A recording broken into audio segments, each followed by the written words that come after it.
নবম শ্রেণীর শিক্ষার্থীরা এবং যারা ভিডিওটা দেখছেন সবাইকে স্বাগত জানাচ্ছি। আজকের ভিডিওতে আমি নবম শ্রেণীর গণিত বইয়ের বিস্তার পরিমাপ অধ্যায়ের অনুশীলনী 10 নম্বর অঙ্কের সমাধান করব। যেখানে বলা আছে হচ্ছে 100টি কোম্পানির বার্ষিক মুনাফার কোটি টাকা। নিচে তথ্য দেওয়া হলো। প্রথম হচ্ছে 0 থেকে 10 7, 10 থেকে 20 হচ্ছে 12, 20 থেকে 30 হচ্ছে 22, 30 থেকে 40 হচ্ছে 30, 40 থেকে 50 হচ্ছে 20, 50 থেকে 60 হচ্ছে 9। বলছে এই সংখ্যাটা গাণিতিক গড় হতে গড় ব্যবধান এবং পরিমিত ব্যবধান নির্ণয় করার জন্য বলছে। তাহলে প্রথমেই আমরা আগে কী করব, যে গাণিতিক গড় নির্ণয়ের সারণী তৈরি করব। তাহলে প্রথমে আমরা লিখব হচ্ছে গাণিতিক গড় নির্ণয়ের সারণী। গাণিতিক গড় নির্ণয়ের সারণী।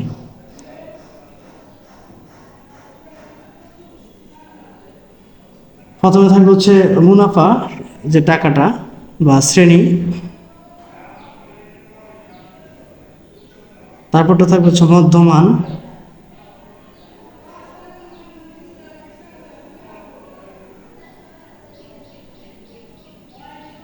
এরপরটার মধ্যে থাকবে হচ্ছে গণসংখ্যা।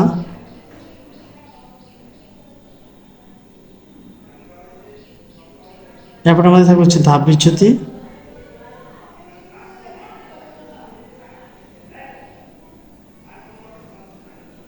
এরপরটা থাকবে হচ্ছে ধাপ বিচ্যুতি এবং গণসংখ্যা। ধাপ বিচ্যুতি গুণ গণসংখ্যা অথবা কি এফআই ইউআই।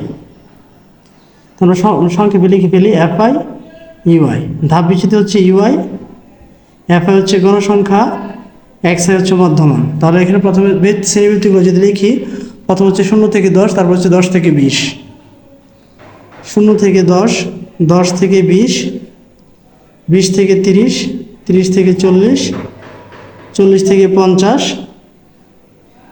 50 থেকে 60। ঠিক আছে, আমরা এটা লিখলাম। মধ্যমান, মধ্যমান মানে দুটো যোগ করে 2 দ্বারা ভাগ।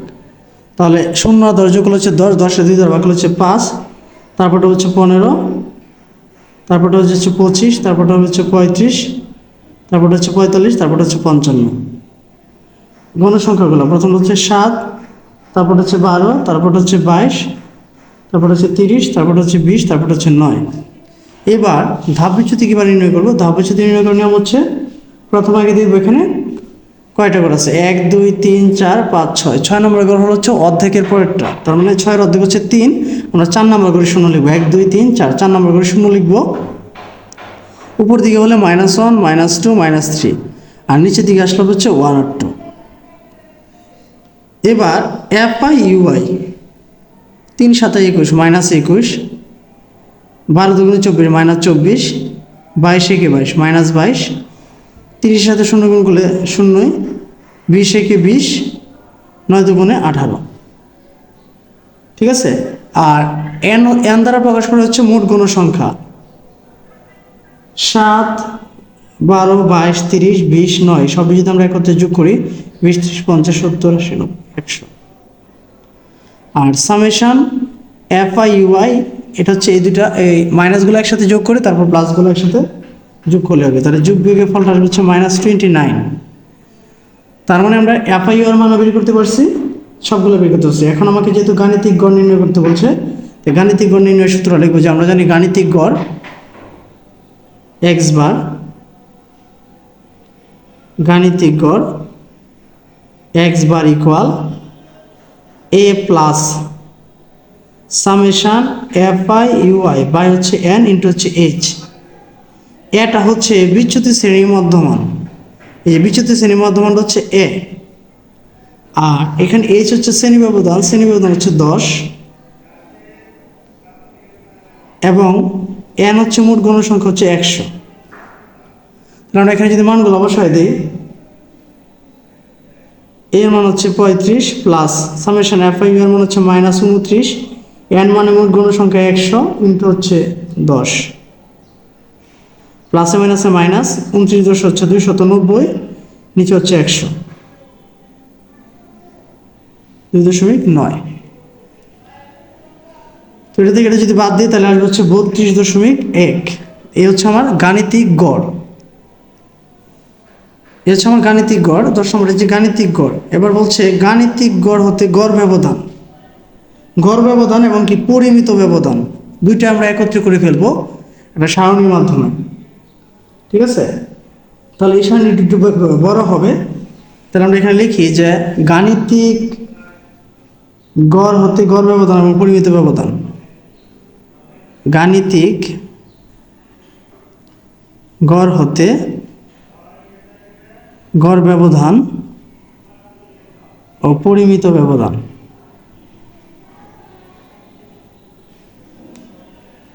ঠিক আছে, তাহলে প্রথমটা থাকবে হচ্ছে আমরা কি শ্রেণী,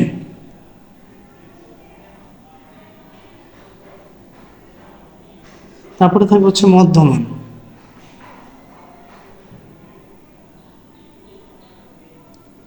তারপরে থাকবে হচ্ছে গণসংখ্যা,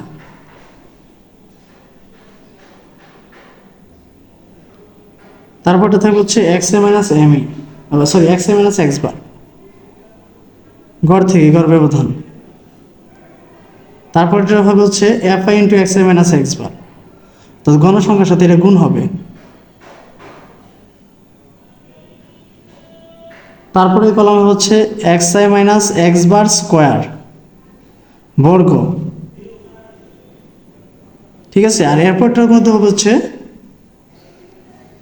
F I into x I minus x bar whole square. আমরা শ্রেণীগুলো প্রথমে তুলব। প্রথম শ্রেণীটা হচ্ছে 0 থেকে 10, 10 থেকে 20, 20 থেকে 30, 30 থেকে 40, 40 থেকে 50, তারপর একটা হচ্ছে 50 থেকে 60। মধ্যমান প্রথমটা হচ্ছে 5, তারপরটা হচ্ছে 15, তারপরটা হচ্ছে 25, তারপরটা হচ্ছে 35, তারপরটা হচ্ছে 45, তারপরটা হচ্ছে 55। গণসংখ্যাগুলো যদি লিখি, প্রথম গণসংখ্যা ছিল 7, তারপরটা হচ্ছে 12, তারপরটা হচ্ছে 22, তারপরটা হচ্ছে 30, তারপরটা হচ্ছে 20, তারপরটা হচ্ছে 9। X I minus x bar গড়, গড় যে আমরা বের করছিলাম গড় হচ্ছে 32.1। 32.1 থেকে প্রথমে আমরা মধ্যমানটা বাদ দিব। তে এক্স আই, এক্স আই মান হচ্ছে কি আমার এখানে মধ্যমান। তাহলে 32.1 থেকে যদি 5 বাদ দিই তাহলে থাকবে হচ্ছে 27.1। এবার 32.1 থেকে যদি 15 বাদ দিই তাহলে থাকবে হচ্ছে 17.1। 32.1 থেকে যদি 25 বাদ দিই তাহলে থাকবে হচ্ছে 7.1। 32.1 থেকে যদি আমরা 35 বাদ দিই তাহলে থাকবে হচ্ছে 2.9। 32.1 থেকে যদি আমরা 45 বাদ দিই তাহলে থাকবে হচ্ছে 12.9। আর 32.1 থেকে যদি আমরা 55 বাদ দিই তাহলে থাকবে হচ্ছে 22.9। তো অনেকে কথা থাকতে পারে যে এখানে মাইনাস কেন, মানে কোনো মাইনাস মান গ্রহণযোগ্য হয় না এখানে। তো F I into x I minus x bar, F I মানে হচ্ছে গণসংখ্যা, এই গণসংখ্যার সাথে এটা গুণ করবো। তাহলে এই গণসংখ্যার সাথে যদি এটা গুণ করি তাহলে আসবে হচ্ছে 189.7। এরপরটা আমরা গুণ করি, যদি গুণ করি 17.1 গুণ হচ্ছে 12, 205.2, 7.1 গুণ হচ্ছে 22, 156.2। তারপর হচ্ছে 2.9 গুণ হচ্ছে 30, 87। এরপরটা হচ্ছে 12.9 গুণ হচ্ছে 20, 258। 22.9 গুণ হচ্ছে 9, 206.1। এবার এই সবগুলো মানকে আমরা স্কোয়ার করব। তো 189 সাথে যদি আমরা 189.7 গুণ করি, 189.7 গুণ হচ্ছে 189.7, যদি গুণ দেই তাহলে গুণফলটা আসবে হচ্ছে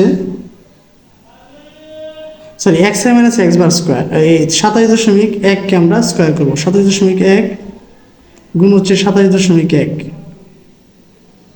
734.41। এবার আবার কি করব, এই 17.1কে আমরা স্কোয়ার করবো। তাহলে 17.1 গুণ হচ্ছে 17.1, 292.41। এবার 7.1 যদি আমরা স্কোয়ার করি তাহলে হচ্ছে 50.41। এরপর হচ্ছে 2.9 যদি আমরা স্কোয়ার করি তাহলে হচ্ছে 8.41। 12.9 যদি আমরা স্কোয়ার করি তাহলে হচ্ছে 166.41। 22.9 যদি আমরা স্কোয়ার করি 22.9 মনে হচ্ছে 22.9 স্কোয়ার দিলে হচ্ছে 524.41। এবার এই যে এখানে যে কাজটা এটা হচ্ছে এই যে আমার বর্গ x I minus x bar square যে মানটা বেরোচ্ছে এটা আবার এফ আই মানে কি গণসংখ্যার সাথে গুণ করতে হবে, অর্থাৎ এটার সাথে আমরা এটা গুণ করব। ঠিক আছে, আমি আবার বলতেছি F I into x I minus x bar, অর্থাৎ এই যে 734.41 গুণ করতে হবে 7 দ্বারা। তাহলে 734.41 গুণ হচ্ছে 7, যদি গুণ দেয় তাহলে কত আসবে? 5140.87। 5140.87। এবার 292.41 সাথে গুণ দেব হচ্ছে 12, গুণ দিলে আসবে হচ্ছে 3508.92। 50.41 সাথে যদি আমরা 22 গুণ দিই তাহলে আসবে হচ্ছে 1109.02। 8.41 সাথে যদি আমরা 30 গুণ করি তাহলে আসবে হচ্ছে 252.3। আর এখানে 166.41 সাথে যদি আমরা 20 গুণ করি তাহলে গুণফল আসবে হচ্ছে 3328.2। আর 524.41 সাথে যদি আমরা 9 গুণ করি তাহলে আসবে হচ্ছে 4719.69। এবার এটার একটা যোগ করব, আবার কি এটার একটা যোগ করব, এবং n হচ্ছে মোট গণসংখ্যা, তাহলে n মানে মোট গণসংখ্যা 100 আমরা আগে লিখে ফেলবো। এখানে আমরা লিখব হচ্ছে কি summation F I into x I minus x bar দিয়ে আমরা একটা যোগ করব। আর এখানে আমরা লিখব হচ্ছে summation F I x I minus x bar square যেন একটা মান লিখব। তাহলে এই সবগুলো সংখ্যা যদি আমরা যোগ করি, এই সবগুলো সংখ্যা যদি আমরা যোগ করি তাহলে যোগফল আসবে হচ্ছে 1102.2। আর এটা যোগ করে যোগফল আসবে হচ্ছে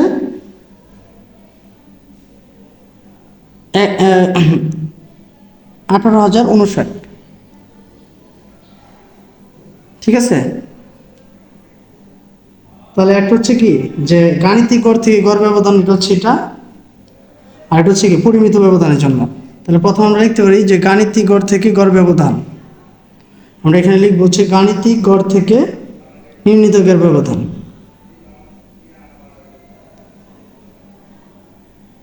গাণিতিক গড় থেকে নির্ণীত গড় ব্যবধান আমরা সূত্র বসাই দেবো, অর্থাৎ এই মানটাকে আমরা ভাগ করব। এই যে 1102.2 এটাকে আমরা ভাগ করবো হচ্ছে 100 দ্বারা। যদি ভাগ করে ফেলি ভাগ করলে আসবে হচ্ছে 11.02। আর এটা হচ্ছে কি আমার পরিমিত ব্যবধান, তাহলে লিখব হচ্ছে গাণিতিক গড় থেকে পরিমিত ব্যবধান, গড় থেকে পরিমিত ব্যবধান, অর্থাৎ সিগমা। সিগমা দিয়ে আমরা রুট দিব, রুট দিয়ে লিখবো সূত্রটা যদি লিখি তাহলে হচ্ছে summation F I into x I minus x bar square by হচ্ছে এন। 18,059 ভাগ হচ্ছে 100, এবং এটাকে রুট করে ফেলবো একসাথে। তাহলে 18,059 ভাগ হচ্ছে 100, 180.5 না। আমরা যদি এটাকে রোড করে ফেলি একসাথে তাহলে আসবে হচ্ছে 13.43। তাহলে আমরা এখানে লিখতে পারি 13.43। ঠিক আছে, এই হচ্ছে পরিমিত ব্যবধান, আর এই হচ্ছে কি গাণিতিক গড় থেকে নির্ণীত গড় ব্যবধান, এবং আমি ঘরটা একসাথে করে ফেললাম। তোমাদের বোঝার সুবিধাতে যদি তোমরা অঙ্ক কোথাও বুঝতে সমস্যা হয় তাহলে আমাকে কমেন্টসে জানাবে। আর যদি তোমাদের কাছে একটা রিকোয়েস্ট থাকবে, যদি ভিডিওটি তোমাদের কাছে ভালো লেগে থাকে তাহলে চ্যানেলটাকে অবশ্যই সাবস্ক্রাইব করবে এবং ভিডিওটি সবার মাঝে শেয়ার করবে। ধন্যবাদ সবাইকে এতক্ষণ ভিডিওটি মনোযোগ দিয়ে দেখার জন্য।